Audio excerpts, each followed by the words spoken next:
Manajemen redaksi.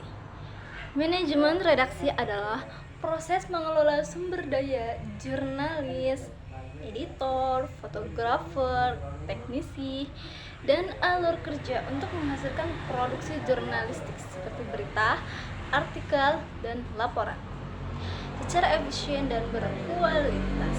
Ini melibatkan perencanaan, pengorganisasian, pengarahan, dan pengawasan. Sebuah redaksi yang terkelola dengan baik adalah kunci untuk menjaga kecepatan, akurasi, dan relevansi berita.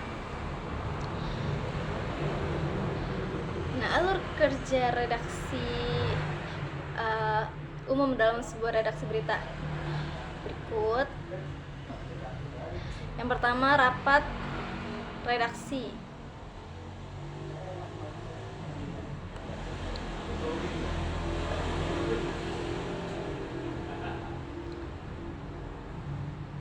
Bahasa Inggrisnya editorial meeting atau morning meeting. Yang kedua, penugasan liputan.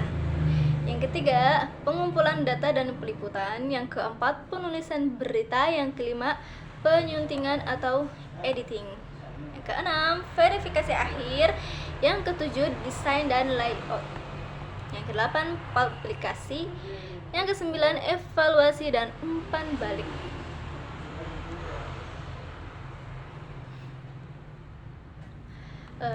Lalu ada peran penting seorang editor.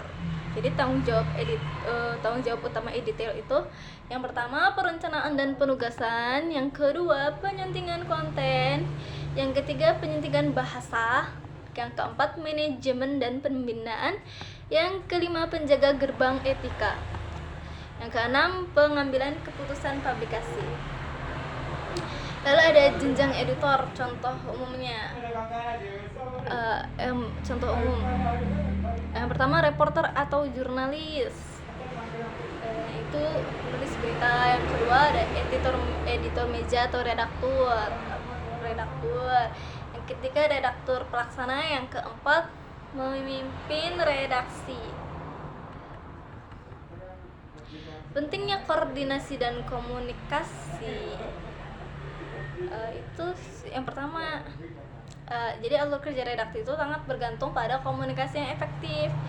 Pertama antar jurnalis, yang kedua jurnalis dengan editor, yang ketiga antar editor, yang keempat redaksi dengan bagian lain. Contoh alur kerja redaksi sederhana media online. Kasus beritanya nih, banjir di Jakarta hari ini. Yang pertama contoh jam 7 waktu Indonesia Barat, rapat redaksi pagi. Terus pemerit atau redaktur pelaksana melibatkan laporan BMKG dan info dari medsos tentang potensi banjir, memutuskan banjir Jakarta jadi topik utama hari ini. Terus jam 7.30 WIB itu penugasan. Redaktur Metro menugaskan reporter A di Jakarta Pusat, reporter B di Jakarta Selatan, dan fotografer C. Lalu jam 8.00 sampai 11.00 WIB itu peliputan. Nah, reporter dan fotografer menuju lokasi banjir, wawancara warga atau BPBD, ambil foto atau video kondisi banjir, cek lokasi terdampak, ketinggian air.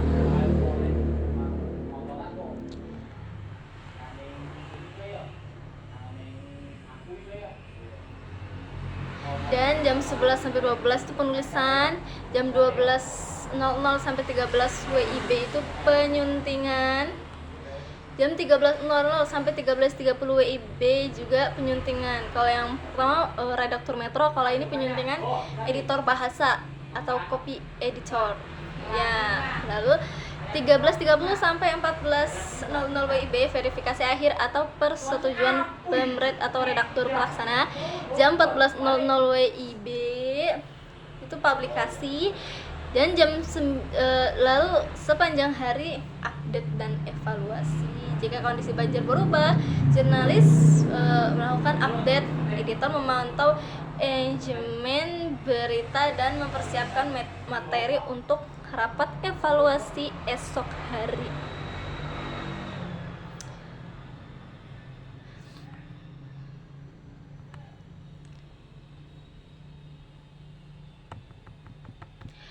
Nah, berikut lalu ada perencanaan liputan.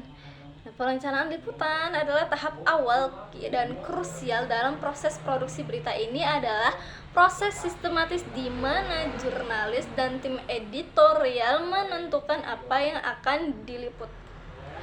Mengapa itu penting? Siapa saja yang perlu diwawancarai?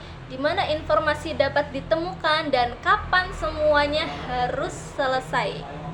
Perencanaan yang baik adalah fondasi bagi berita yang akurat, berimbang, dan tepat waktu. Tanpa perencanaan, liputan bisa menjadi kacau, tidak fokus, dan berisiko kehilangan momen penting.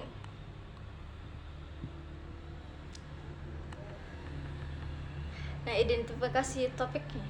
Menemukan ide berita adalah langkah pertama. Nah, sumber ide topik potensial yang pertama isu terkini. Yang kedua isu abadi. Isu terkini kayak peristiwa besar, kayak bencana alam gitu, pengumuman resmi, terus tren dan isu publik.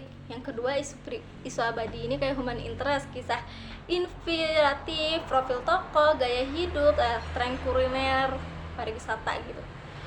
Yang ketiga media lain seperti membaca koran, gitu, nonton TV. Yang keempat medsos, kayak tren topik atau video viral. Yang kelima masyarakat dan sumber primer seperti keluhan masyarakat, sumber whistleblower itu, terus narasumber tetap, akademisi, aktivis. Yang keenam ada data dan riset. Yang ketujuh curiosity pribadi. Lalu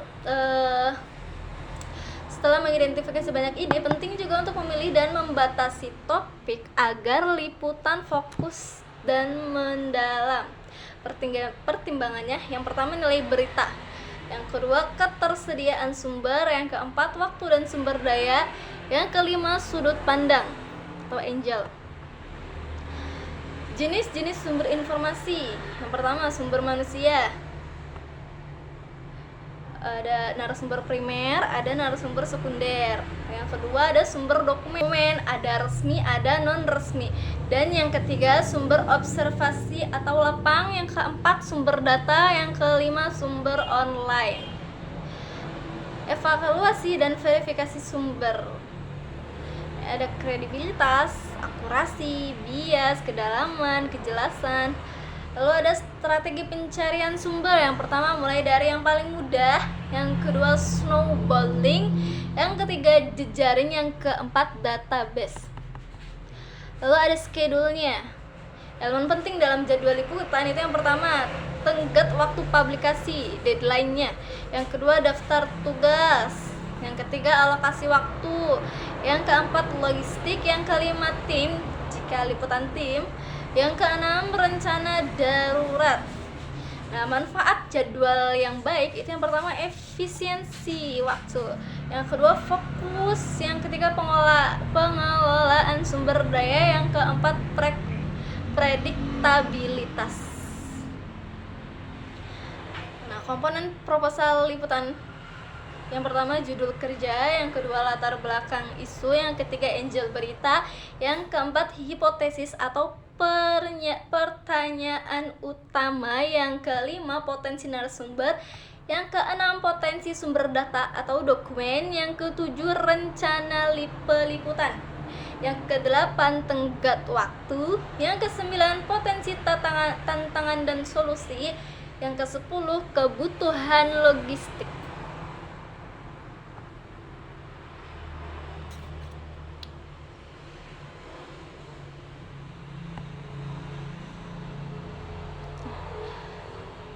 Membuat sebuah berita adalah sebuah proses yang kompleks, kolaboratif, dan dinamis. Ini melibatkan banyak tahapan dan peran, dari seorang reporter di lapangan hingga editor di meja redaksi. Memahami keseluruhan alur ini krusial bagi setiap calon jurnalis untuk bisa bekerja secara efektif dan profesional. Meskipun setiap media memiliki kekhasannya, ada benang merah dalam setiap proses produksi, seperti ide, riset, eksekusi, penyuntingan, dan publikasi. Berikut tahapan umum proses produksi berita. Yang pertama, identifikasi ide atau topik dan perencanaan liputan. Itu ada sumber ide, penentuan nilai berita, penentuan angel, rencana liputan, dan peran. Yang kedua, pengumpulan data dan peliputan. Isinya ada riset mendalam, wawancara, observasi lapangan, pengambilan visual, verifikasi informasi, dan peran. Terus ada yang ketiga, pengolahan konten. Isinya ada penulisan atau penyusunan langkah, pembuatan elemen visual tambahan, dan juga peran jurnalis, desainer grafis gitu. Yang keempat itu ada penyuntingan. Isinya penyuntingan substansi atau konten, itu kayak editornya. Lalu penyuntingan bahasa atau gaya, ada koreksi visual, dan verifikasi akhir. Perannya redaktur meja, redaktur pelaksana, pemimpin redaksi. Terus yang kelima ada desain atau layout dan integrasi. Isinya untuk cetak, untuk online, untuk penyiaran. Nah, perannya itu desainer, layouter, web editor, tim produksi TV atau radio. Yang keenam, publikasi atau penayangan. Nah, ini perannya redaksi dan tim distribusi. Yang ketujuh, evaluasi dan umpan balik. Perannya seluruh tim redaksi. Meskipun alur umumnya sama, setiap platform memiliki kekhasan dan tantangan tersendiri.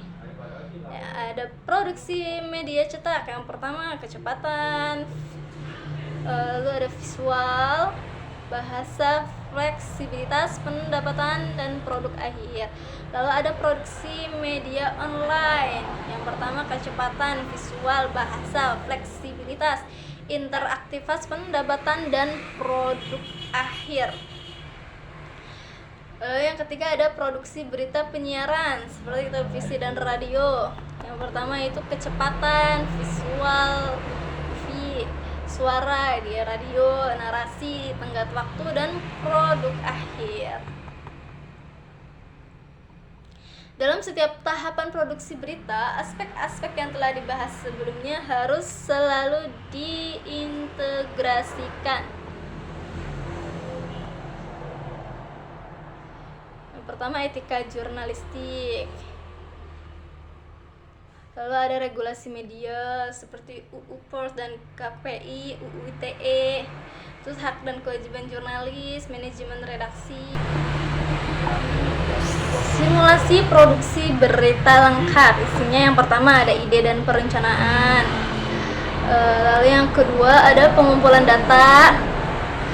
Lalu yang ketiga pengolahan konten. Yang keempat penyuntingan. Yang kelima desain atau integrasi. Yang keenam publikasi atau penayangan. Yang ketujuh evaluasi.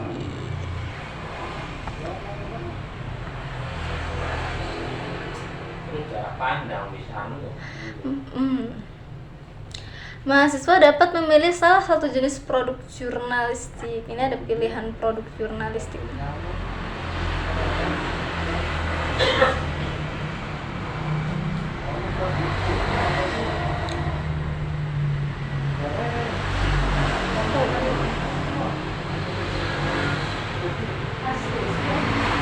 Yang pertama majalah dinding atau mading berita kampus atau komunitas. Isinya itu ada fokus, jurnalisme cetak sederhana, visualisasi, desain layout, manual atau digital. Yang kedua ada isi, ketiga karakteristik, yang keempat proses. Nah, nomor 2 weblog berita kampus atau komunitas. Ada isi, karakteristik, proses. Yang ketiga podcast berita atau feature. Yang keempat buletin kampus atau komunitas. Nah, tahap pelaksanaan proyeknya ini Yang pertama, pembentukan kelompok dan pemilihan produk. Yang keempat, penyusunan proposal proyek minggu pertama sampai kedua. Lalu yang ketiga, pelaksanaan produksi minggu ketiga sampai 10, isinya rapat redaksi internal, peliputan, penulisan, penyuntingan internal, verifikasi dan etika. Yang keempat, presentasi progres. Yang kelima, penyelesaian dan publikasi. Yang keenam, laporan akhir dan presentasi hasil. Isinya itu minggu ke-13 sampai 14. Nah, isinya laporan tertulis dan presentasi kelompok. Nah, ini kriteria penilaiannya. Kualitas konten. Yang pertama, kualitas konten 40%. Yang kedua, penerapan etika dan regulasi 25%. Yang ketiga, kualitas produksi dan kreativitas 20%. Yang keempat, proses dan kolaborasi kelompok 15%.